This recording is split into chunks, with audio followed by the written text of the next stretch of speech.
took a little bit off him today. I guess a shorter practice. Still, I guess got after it. But just what are you looking for with your guys in the scrimmage in terms of maybe some depth behind your starters? I think that's a lot of it. I think a lot of it is depth. In my opinion, we have a lot of talented players, but they're young. Our biggest challenge behind who we have as starters right now, Bumper and Drew, is maturity and being able to understand how important some of this stuff is and being able to focus every single play. So when you talk about the scrimmage this weekend, those 3 freshmen I got, they're going to get thrown into the fire. Well, I guess there's more than 3 now, but Chris Paul's still a freshman. Woodard, I guess, where's the sophomore now? And you got Jordan Crook and Manny Powell, and then Caden Henley's coming along too. Those guys are going to get thrown in the fire on Saturday and see, what they're all about. And if I had to guess from the way practice has gone, we're going to see that those guys are going to help us a lot this year. Drew and Bumper, you mentioned so much inexperience behind them. What do you use like as a motivation, competitive standpoint, like other players in the conference, or like what do you use to push those guys, or do they even need it? They don't need it. They're very self-motivated. But I just think those guys are they're competing to be the best around. You know what I mean? It's when you become a starter and you have experience like those two, you're no longer necessarily, your focus isn't climbing the top of the depth chart. It's climbing the top of every chart. All right. So there's a lot of that. Both of those have a lot of goals after, this year, next year, whatever year it may be. And they're working towards that. And so I think, I don't think that's where their brain is. I think their brains is focused on every day getting better. Especially a guy like Bumper who, let's be honest, he started 1 game last year. Great player. He started 1 game last year. He had worked his butt off all year last year, never complained once. And so he's kind of got that mindset from last year. He showed up every day last year, kind of mad at me, and I liked it, and it made him a really good player. So he's kept that, and I don't think that'll never leave him after last year. Talk about Chris Paul Jr., how much strides he's made from last year to this, because he, as you say, he's a freshman, but he was here last year. Yes, Chris Paul's ceiling is extremely high. He's a very, very, very good football player. Chris Paul, it's all about maturity with him.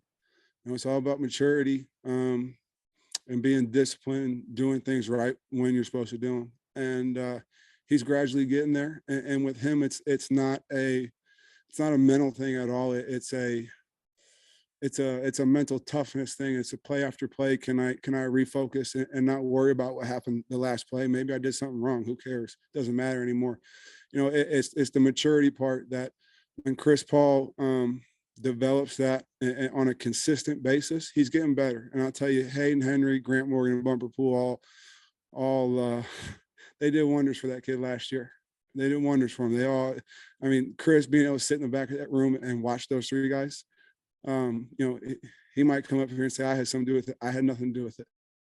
He sat there and watched what those guys do, and he tried to emulate it.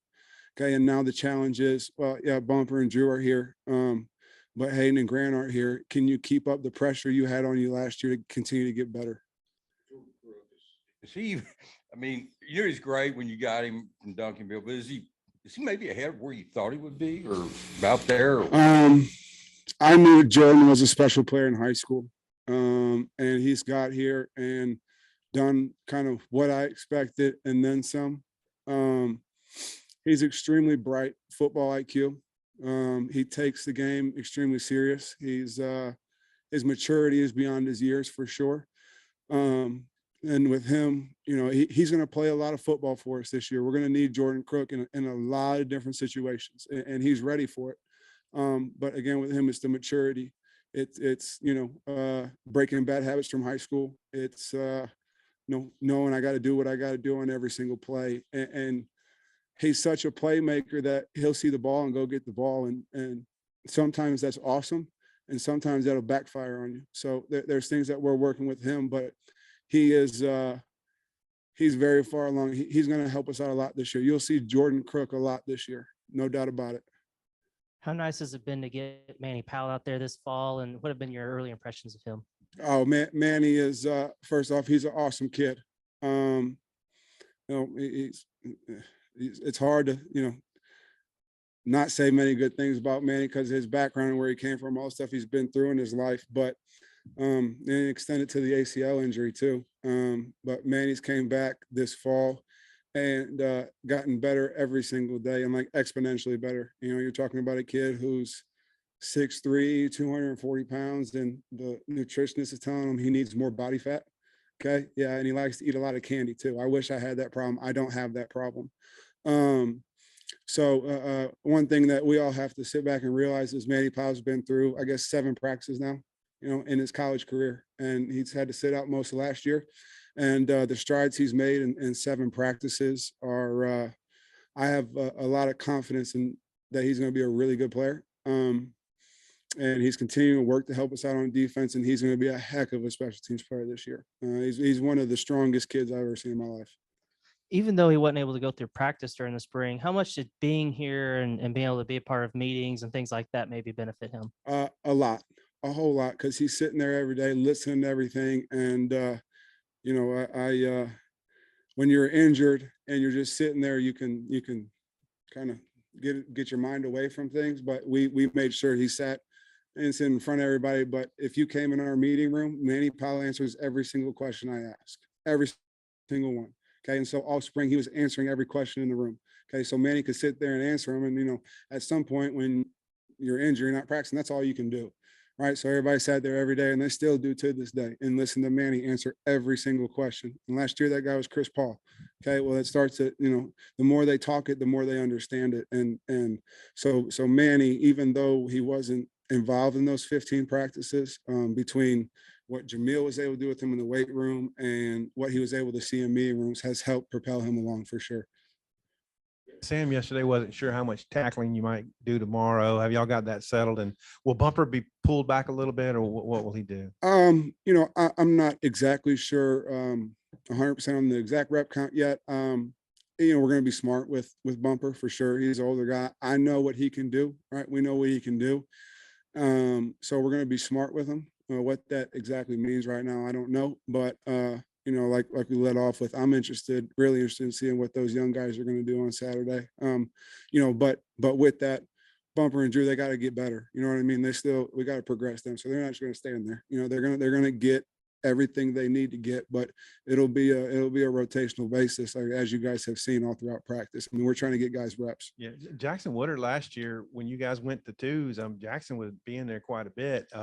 What do you think of his game, and just, I guess, how feisty he is for a former walk-on? Yeah, he's progressed a lot, and it's a kid who puts his head down and just goes to work. Doesn't complain. You know, he's made a lot of changes to his body. You know, coming from high school to now. You know, a big challenge we had with him was, I remember on his visit when we first got here, is 180 pounds. We were looking at Jackson like, oh man, you know, and then he comes in and he's 230 pounds, probably 5-6 months later. Okay. Well, that's awesome, because the linebacker is supposed to be 230 pounds, right? But your body's not used to carrying that. Okay. So he had to learn how to carry it. And then he got up to 235 pounds and has learned how to carry it. And me and him had a conversation and said, hey, I think you might be able to move better if you lose a little bit of weight, you know, get somewhere more natural for you. I want to say he's about 228-ish, in between there and 230 right now, which is a really good weight for him. And he's moving better than he ever has. You know, he's a tough kid. He's a competitive kid. And getting his weight where he needs to be, and his movement skills and everything he's done in the weight room, he's put himself in a position to really, you know, play for us. To really be one of the guys that we count on. You know, in this league, it's going to take a lot of guys, and you know, with the talent we have in our room this year, I think, you know, there's multiple different things that multiple different guys can do, and we're going to use everybody to their best ability. And for us, that's going to require a lot of thinking and a lot of pressure on our guys, but they can do it. Heard from some of the guys that Drew Sanders is an elite pass rusher. I'm curious, just from your perspective, what you've been seeing through 7 practices. Yeah, he's definitely an elite pass rusher. You know, it's amazing People don't recognize how hard it is to do what Drew's doing right now. Drew went from playing, 4-eye defensive end, outside linebacker, sitting on the edge every play, to being in the middle of the action. There's a lot going on in there. So your eyes are all in a different place. And to be honest with you, it took Drew about a week and a half till we started watching film. Like, oh God, this kid's good. Right. And so Drew, pass rushing, yeah, he's very good at that. But the reality of the situation is a lot of his plays are going to be off the ball. Okay. So we're working on him getting better at that. And he's progressed every day. He's a very, very, very talented player. A lot of my challenge with Drew is getting him to trust and believe how talented he is. And once he does that and lets it loose, and once he gets the reps there in the middle and he's not thinking about what he's got to do, he can do some special things. I guess just looking at, from your perspective, looking at Bumper's game as a whole, is there like an area that you want him to continue to improve on that could, I guess, make him maybe more productive than he's been? Yeah, I mean, obviously there's, as a football player, you can never be too fast or have your body in too good a shape. Okay, so you can always progress there, and he has. There's other things in terms of, there's other things in terms of being athletic, is what I'd say. So learn how to play with your knees bent. Okay, people think athleticism is doing backflips and running around. No, it's, can you play with your knees bent, not bend at your back and bend at your knees? It's, can you move your hips? Can you pass rush? So just a little tiny details are things that he's still working on to get better. And it's that and making the game easier. There's a lot of ways as a linebacker where, you can get to a point where you can line up and it's really, okay, are they going to run or pass? I go this way or that way. Okay. Well, you can do that really fast if you know exactly what you're doing, you're in the right spot. So the more you can be in the right spot, the more it puts yourself in position to make plays, and it puts yourself in the position where if I get blocked or if I take on a blocker, now I'm in a better position to take them on. So there's little tiny details like that me and him work on every day. And that's really, a kid made 125 tackles last year. That's a lot. That's a whole lot. Okay. So going from, say, tackles aren't the all end all be all. You want to go from 125 to 150. Well, it could be this big of a difference. And so for him, it's making sure his body's going to be able to withstand the entire year and be healthy. And it's those little tiny little details where, he's to the point where he's had all the reps. And so now you can, at some point you come in and the freshmen are doing addition and subtraction. Okay. He's doing like multivariable calculus now. Okay. Think of it that way. All right. So if you know what that means. Manny's body fat was down to percentage-wise for him? I want to say he's somewhere in the 6 or 7% at 240 pounds, which is freakish to say the least. Now, when you said Bumper was mad at you, I mean, were you joking or? No, and no, not at all. Not at all. Not one bit. First off, I have a ton of respect for the kid because of last year. Nowadays they got this deal called the transfer portal, and people like to take the easy way out and find easy things to do. Okay, right? So you don't think something's working out, or you're not happy with your situation, right? Well, everybody gave you the exit door now, easy way out. He's stayed in my office every single day, never once complained. All he want to know is, how can I get better? How can I do this? How can I do that? And he's a competitor, and if you look at our rep count from last year, okay, they're all pretty equal. I think Hayden had about 50 more than Bumper, and Grant may have 50 more than Hayden, something like that. Okay, but they're all equal. We really didn't have, two guys start on the field. We didn't have starters. Okay, so a lot of it went down to him not worrying about when he was going to go on the field and showing up every day to get better, and also him trusting me that we were going to work together, all three of us in that room, so that everyone was the best they could possibly be. So yeah, he was mad. I mean, you start for 3 years, and they finally understood that it's more of a mental thing than it's a real thing, right?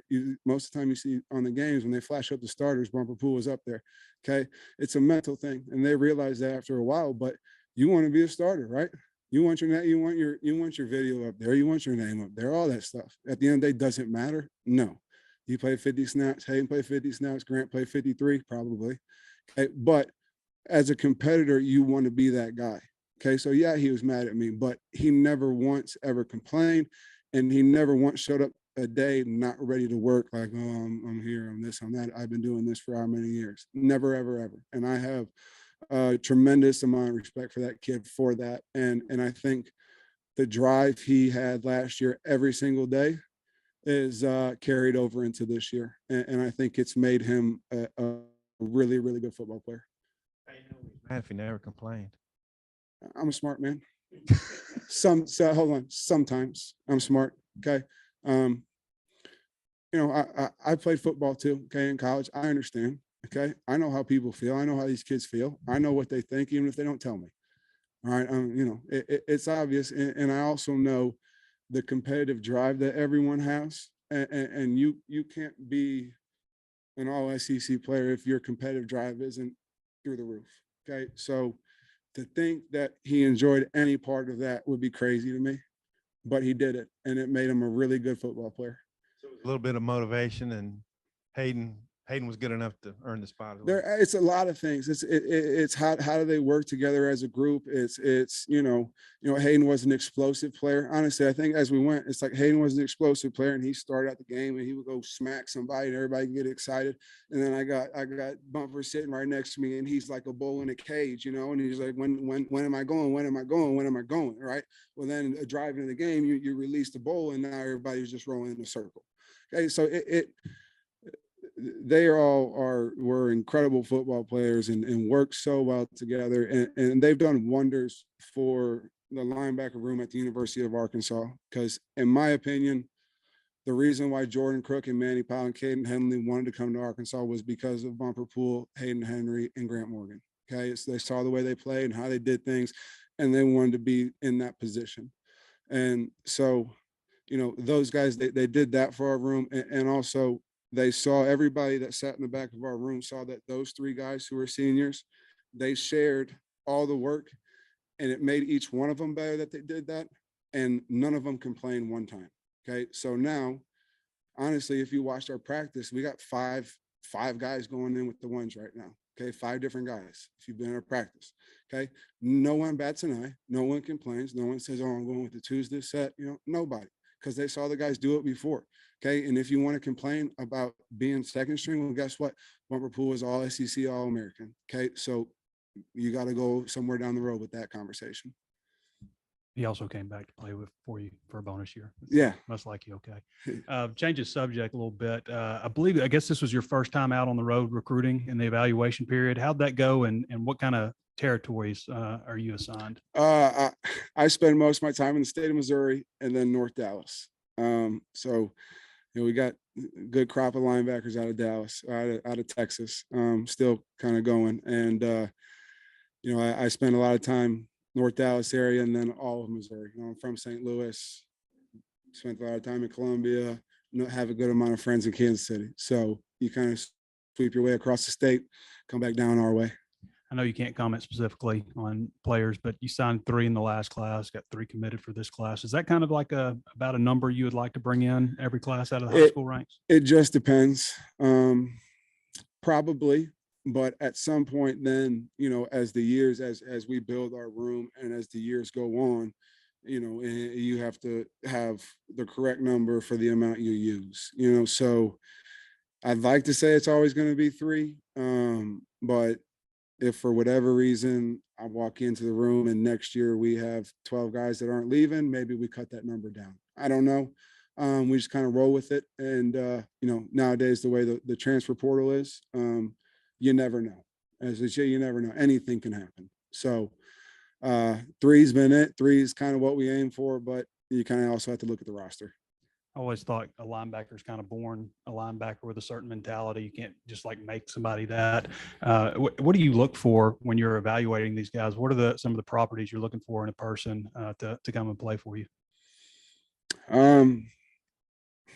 You know, at first, I think you have to be a good person, because that takes you a long way. You can be as good as you want. You're a bad person. I think eventually you get shooed to the side or you're going to rule yourself out one way or another. So I guess you got to find good people, and then, tough kids, find good people that are tough.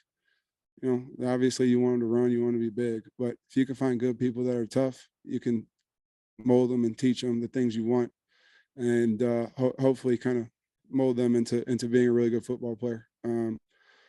Obviously you want to be able to run fast too, but I think the mental part of it at the linebacker level is probably the biggest part.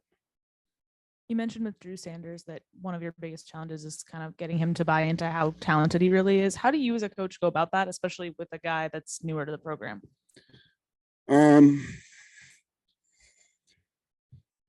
It's easy to get frustrated, especially as a linebacker. It's easy to get frustrated when you don't make every single play. Sounds crazy, okay? But when you don't make every single play, when you do something wrong and you know it, they're smart kids, right? So when they do something wrong, they know it, and it's easy to get down on yourself and think about that, right? So the challenge I've had to many of the guys, and a lot of that's in the maturity of the young guys too, is you can't let one mistake turn into two, right? So a lot of guys, young guys, they screw up and then they go and they line up and they're still thinking about the mistake they just made. Well, then one mistake turns into two, two turns into three, and then all of a sudden they're having an awful day, okay? And they're all out of whack mentally. With Drew, a lot of it is just, getting him to trust that the things he needs to do fundamentally as a linebacker will take care of themselves, meaning he'll make plays just by doing what he has to do. And it's getting him to not be frustrated that maybe the ball doesn't come to him every time. And so that he stays disciplined in doing what he's supposed to do. Because in our defense as a linebacker, if you do what you're supposed to do, history says you're going to be pretty successful. So it's just trying to get him to understand that and not get frustrated when one thing goes wrong. He's learning. So as anybody's learning, you're going to make mistakes. And I think the only way to learn in football is to make mistakes. And I think that's why I'm a football coach, because I screwed up so many times and I had to learn how to fix it. And so I'm being honest. So I had to fix all the mistakes I made in my life. And so now I know how to fix mistakes kind of. And I think that's, why I'm okay at this job. So just getting Drew to understand that mistakes are going to happen and just keep on moving on, keep on going. With Drew, I think you said it was about 7 practices where you realized, okay, this guy's really good. Was there ever like a particular play or anything that you were like, okay, wow, this guy's really good? I mean, no, not really. I mean, you see it every day. He is who he is every day. And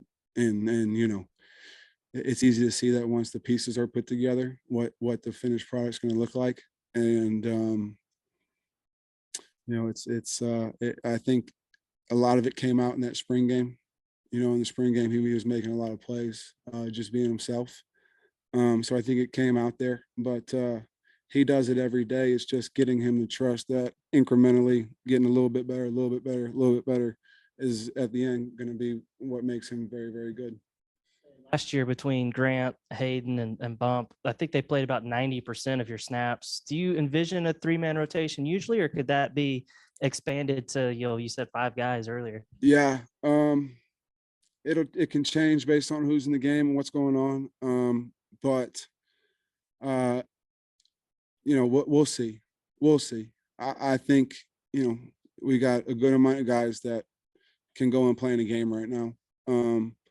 I think Bumper and Drew can take a large load.